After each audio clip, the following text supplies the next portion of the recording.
Hey guys. All right, so we left off at the end of chapter 6 where Miss Franny, was it Franny Block, thought that Winn-Dixie was a bear in her window of the library. And so we know that Opal told her it wasn't and she was able to bring her dog inside, and Miss Franny was going to tell her a story of when a bear actually did get into the library. All right, so let's pick up at chapter 7.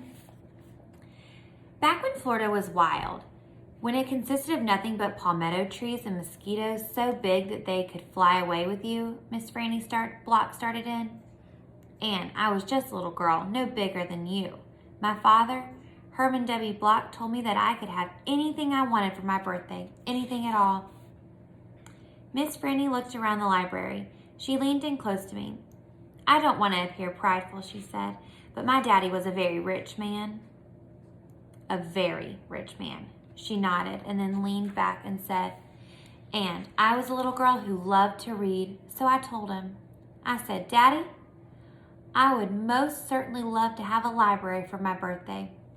A small little library would be wonderful. You asked for a whole library? A small one, Miss Franny nodded. I wanted a little house full of nothing but books, and I wanted to share them too. And I got my wish. My father built me this house, the very one we are sitting in now. At a very young age, I became a librarian. Yes, ma'am. What about the bear? I said. Did I mention that Florida was wild in those days? Miss Franny Block said.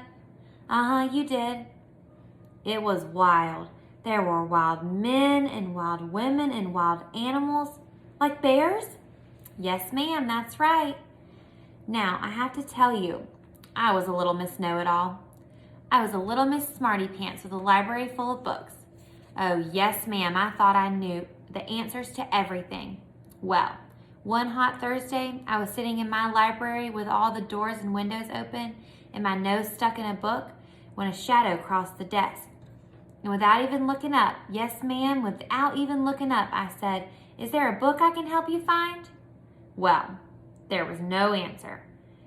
I thought it might have been a wild man or a wild woman scared of all these books and afraid to speak up. But then I became very aware of a peculiar smell, a very strong smell. I raised my eyebrows slowly, and standing in front of me was a bear. Yes, ma'am, a very large bear. How big? I asked. Oh, well, said Miss Franny, perhaps 3 times the size of your dog. Then what happened? I asked her. Well, said Miss Franny, I looked at him, and he looked at me. He put his big nose up in the air and sniffed as if he was trying to decide if a little Miss Know-It-All librarian was what he was in the mood to eat. And I sat there, and then I thought, well, if this bear intends to eat me, I'm not going to let it happen without a fight. No, ma'am. So, very slowly and very carefully, I raised up the book I was reading. What book was that? I asked. Why, it was War and Peace, a very large book. I raised it up slowly, and then I aimed it carefully, and I threw it right at that bear and screamed, "Be gone!" And do you know what? No, ma'am, I said. He went. But this is what I'll never forget. He took the book with him. Nuh-uh, I said. Yes, ma'am, said Miss Franny. He snatched it up and ran. Did he ever come back? I asked. No, I never saw him again. Well, the men in the town used to tease me about it. They used to say, Miss Franny, we saw that bear of yours out in the wood today. He was reading that book, and he said it sure was good. And would it be all right if he kept it for just another week? Yes, ma'am, they did tease me about it, she sighed.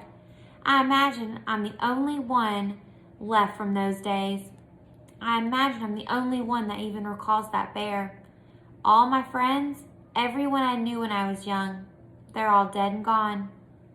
She sighed again. She looked sad and old and wrinkled. It was the same way I felt sometimes, being friendless in a new town and not having a mama to comfort me. I sighed too. Winn-Dixie raised his head off his paws and looked back and forth between me and Miss Franny. He sat up and showed Miss Franny his teeth. "Well, now look at that," she said. "That dog is smiling at me." "It's a talent of his," I told her. "It's a fine talent," Miss Franny said. "A very fine talent." She smiled back at Winn-Dixie. "We could be friends," I said to Miss Franny. "I mean, you and me and Winn-Dixie, we could all be friends." Miss Franny smiled even bigger. "Why, that would be grand," she said. "Just grand."